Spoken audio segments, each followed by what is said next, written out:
నమస్తే, నేను జర్నలిస్ట్ విజయారెడ్డి. రేవంత్ నోటి దురుసు త్వరలో బై ఎలక్షన్స్. అసలు ఈ నోటి దురుసుకి బై ఎలక్షన్స్కి ఏమైనా సంబంధం ఉందా అంటే మన రేవంత్ నన్ను చాలా మెచ్చుకోవచ్చు. అన్ని వర్గాల్లో భలే పెడతాడు పోయి.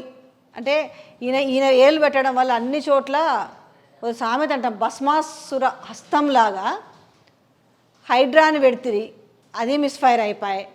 ఏదన్నా ఒక కన్స్ట్రక్టివ్గా చేస్తే అంటే మళ్ళీ ఇట్లాంటివి మేము మాట్లాడితే కొసరు అసలు, అదే కొసరు అసలు అంటుంటారు కదా. ఇందాక మీరు ఏదో జర్నలిస్టుల గురించి చిన్న ఒక ముక్క చెప్తా. మరి గౌరవనీయులైన తెలంగాణ ముఖ్యమంత్రి రేవంత్ రెడ్డి గారు మరి కాంగ్రెస్ పార్టీలో మీరు కొసరా అసలా?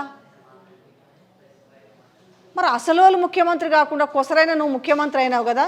ఈ కొసరైన ముఖ్యమంత్రి అయినందుకు, నువ్వు కొసరైన రేవంత్ రెడ్డి ముఖ్యమంత్రి అయినందుకు వచ్చిన సమస్యలు ఇప్పుడు తెలంగాణ రాష్ట్రానికి.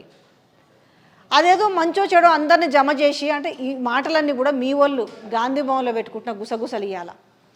మంచో చెడో 2/3 మెజార్టీ తోటి తీసుకెళ్ళి ఊకే మీరు విలీనం చేసుకుంటే వెళ్ళి సమస్య వచ్చేది కాదు. కానీ మీరేం తొడలు కొట్టి సవాలు విసిరిరు కదా. మా జేబులో కత్తెరలు ఉన్నాయి, మా జేబులో కటింగ్ ప్లేయర్లు ఉన్నాయి, మా జేబులో కత్తులు ఉన్నాయి, మేము పొడుస్తాం, నరుకుతాం, ఏమో చేస్తామనంటివి, చెట్లకు కట్టేస్తామంటివి, తొండలు వదులుతామంటివి. పాపం మరి వాళ్ళని బెదిరించి తీసుకుంటావో, ఎమ్మెల్యేని బతిమాలు తీసుకుంటావో. ఇవాళ ఎవరికి వచ్చింది చిక్కు? ఆ ఎమ్మెల్యేలకు, బీఆర్ఎస్ నుంచి పోయిన ఎమ్మెల్యేలకు వచ్చాయి. దానం నాగేందర్కి అయితే మరి పాపం ఒళ్ళు సోయి మర్చిపోయి మాట్లాడిండు. ఆయన కూడా అసెంబ్లీలో అట్లనే మాట్లాడతాడు, ఆయన ఖైరతాబాద్ గణపతి దగ్గర అట్లనే మాట్లాడతాడు. అంటే పాప ఆయన ఉద్దేశం కూడా ఆయనకేం చెప్పిండ్రేమో, తీసుకుంటప్పుడు నువ్వు ఎంపీగా పోటీ చేస్తున్నావు కదా, ఓడిపోయినా కూడా నీకు ఎమ్మెల్సీ ఇచ్చి మంత్రి పదవి ఇస్తానని. అంటే ఒకవేళ ఈ ఎమ్మెల్యే ఉంది కదా, ఎమ్మెల్యే ఒకవేళ యాంటీ డిఫెక్షన్ లా వర్తించి అనర్హత వేటు పడితే నీకు మంత్రి పదవి ఖాయమని ఏమైనా చెప్పిండో తెలియదు అప్పుడు సంగతి. ఇప్పుడు మాత్రము ఈ ముగ్గురు ఫస్ట్ విడతలో ముగ్గురు బలవబోతున్నారు. దేనివల్ల? పబ్లిక్లో మీరు మాట్లాడిన మాటలే. మేము లాక్కుంటాం, అందరూ ఒక గేటు కాదు అంటే చాలామంది జనాలు మర్చిపోయి ఉంటారు. ఒక గేటు కాదు, ఒక గేటు తెరిస్తేనే ఈ పరిస్థితి ఉంది, ఇంకా రెండో గేటు తెరిస్తే ఒక రేంజ్లో ఉంటుంది అన్నాడు.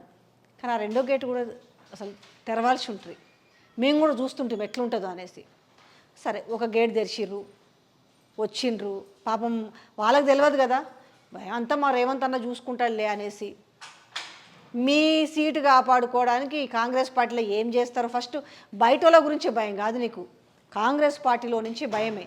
ఎందుకంటే కొసరు వచ్చినావు కదా, ఈరోజు జర్నలిస్టులనే అసరు కొసరు అన్నావు కదా. సరే, మరి మమ్మల్ని కొసరు కింద వేస్తారో అసరు కింద వేస్తారో కానీ అసరు ఎట్లుంటుందో కొసరు ఎట్లుంటుందో మీకే బాగా తెలుసు మాకంటే.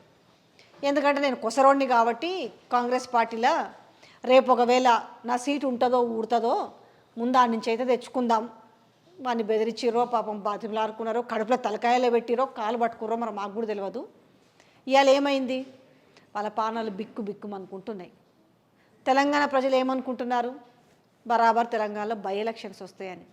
ఎట్లొస్తాయి అని కూడా కొంతమంది ఉండొచ్చు. ఎట్లొస్తాయి అంటే ఇలా హైకోర్టుకు సంబంధించిన తీర్పుంటే ఇలా ఎవరు కడియం శ్రీహరి మాట్లాడిండు కదా, పాపం ముఖంలో నెత్తురు చుక్కలేదు.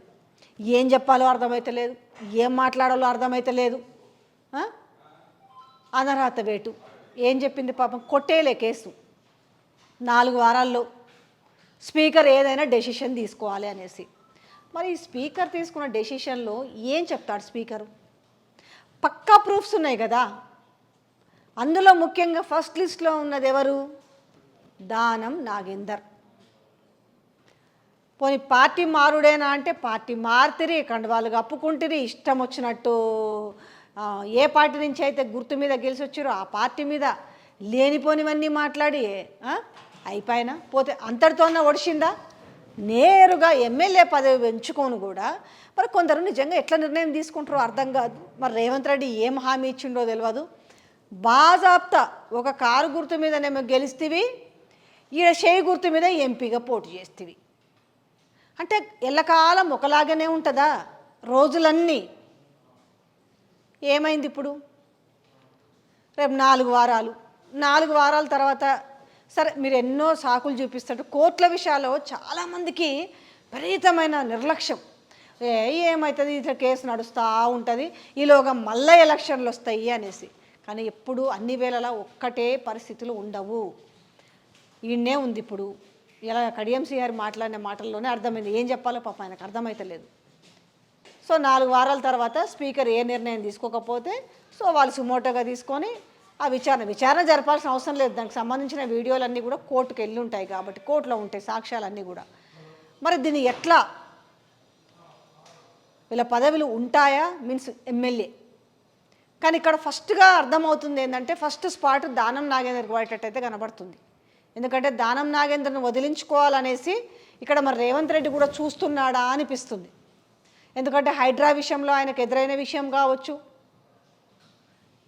పాపం తాపత్రయపడుతుంది దానం కూడా, నాకు ఏదన్నా ఇవ్వకపోతాను. ఏదన్నా ఇచ్చుడు పక్కన పెడితే దానం ఎమ్మెల్యే పదవికి అనర్హుడయ్యే అవకాశం ఎక్కువ కనపడుతుంది.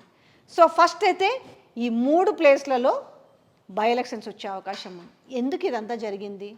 పోనీ తీసుకోవాలనుకున్నాం అంటే గాంధీ భవన్లో గుసగుసలు కాంగ్రెస్ పార్టీలు మాట్లాడుకుంటున్న మాటలు, అదేదో తీసుకునేదేనో రాజ్యాంగంలో ఒకటి ఉంది కదా క్లాజ్, ఆ క్లాజ్ ప్రకారం విలీనం చేసుకొని ఉండుంటే అయ్యాల బీఆర్ఎస్లు చేసుకున్నట్టు వీళ్ళు చేసుకొని ఉంటే మంచిగుంటుండేనేమో.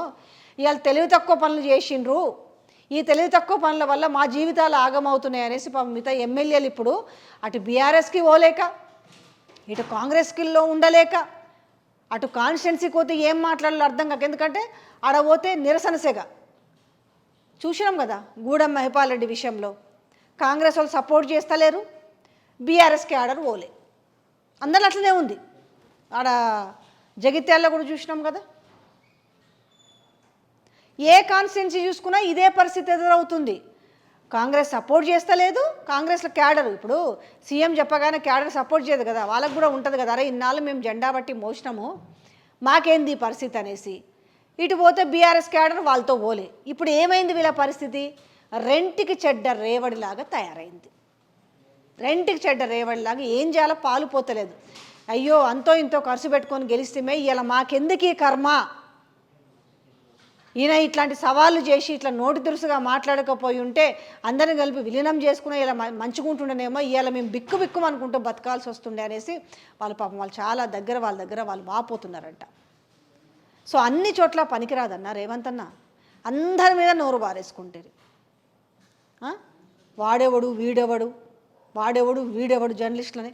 కానీ మరి మన జర్నలిస్టు మిత్రులు కూడా మరి ఎందుకు నోరు మూసుకొని కూర్చున్నారో నాకు కూడా అర్థమవుతలేదు. కానీ ఏదైనా కూడా తమ దాకా తెలుస్తాయి. యూట్యూబ్ వాళ్ళు కూడా ఇలా పాపం పిసుకొని సస్తున్నారు కదా, అరే మేము గింతగానం పనిచేసినాం ఇలా మమ్మల్ని తీసి అవతల పరేసిండ్రు అనేసి. సో ఏదైనా కూడా గద్దెనెక్కిన తర్వాత ఒకనొక సందర్భంలో నేను మీడియాను కూడా బ్యాన్ చేసింది. బ్యాన్ చేసే తర్వాత ఆయన ఏ రకంగా ఆయన మీడియాను కూడా మెయిన్ స్ట్రీమ్ మీడియా కూడా ఇవాళ మీరు మెయిన్ స్ట్రీమ్ మీడియా గురించి వాళ్ళే జర్నలిస్టులు అనుకుంటే మాకు కూడా కాలం కలిసి వస్తే మేము కూడా మరి మిర్రర్ టీవీని కూడా మేము కూడా శాటిలైట్ చేసుకుంటామేమో. సో అన్ని సమయాలు ఒకలాగా ఉండవు కదా. మీరు ఇప్పుడు కొడంగల్ ఎమ్మెల్యేగా ఓడిపోయినా కూడా మల్కాజ్గిరిలో ఎంపీకి గెలిచిరు, ఎంపీ తర్వాత పీసీసీ ప్రెసిడెంట్ అయినా తర్వాత సీఎం అయినట్టుగా అందరికీ ఏదో ఒక రోజు మంచి రోజులు రాకపోవు. బట్ ఏదున్నా కూడా మీరు సొంతంగా మాట్లాడుతున్నారా లేకపోతే మీకు ఎవరు స్క్రిప్ట్ ఇస్తున్నారో కొంచెము రేవంత్ అన్నని దారి మళ్లించకండి. అన్ని అనర్థాలే జరుగుతున్నాయి, అన్నీ అనర్థాలే. ఇవాళ నిన్న పోయి జర్నలిస్టులకు పట్టాలు ఇస్తున్నామని చెప్పి ఆడపోయి మాట్లాడితే ఏమైంది? ఇవాళంతా పోయి ఎందుకు? సో పని యూట్యూబ్ సోషల్ జర్నలిస్టులు అనుకోండి, వాళ్ళు లేదు యూట్యూబర్స్గా గౌరవించండి. ఏ యూట్యూబ్ అయితే మిమ్మల్ని గద్దెనెక్కించిందో ఈరోజు వాళ్ళని వాడుకొని వదిలేసి ఇవాళ వాళ్ళ గురించి మీరు ఎందుకు మీరే ఒక సర్వే చేయండి. మరి నికార్స్ అయిన జర్నలిస్టులు ఎవరు, నికార్స్ కాని వాళ్ళు ఎవరు? సో అందుకే తీసుకున్న ప్రతి నిర్ణయం మంచిగా ప్రజల కోసం తీసుకుంటే బాగుంటుంది. కానీ మనది నా కోసము, నా సీటు కోసము, నా పదవి కోసం అనే ప్రాకులాడడం వల్లనే ఇన్ని మనకు మిస్ఫైర్స్ అవుతున్నాయి. గుర్తుపెట్టుకోండి.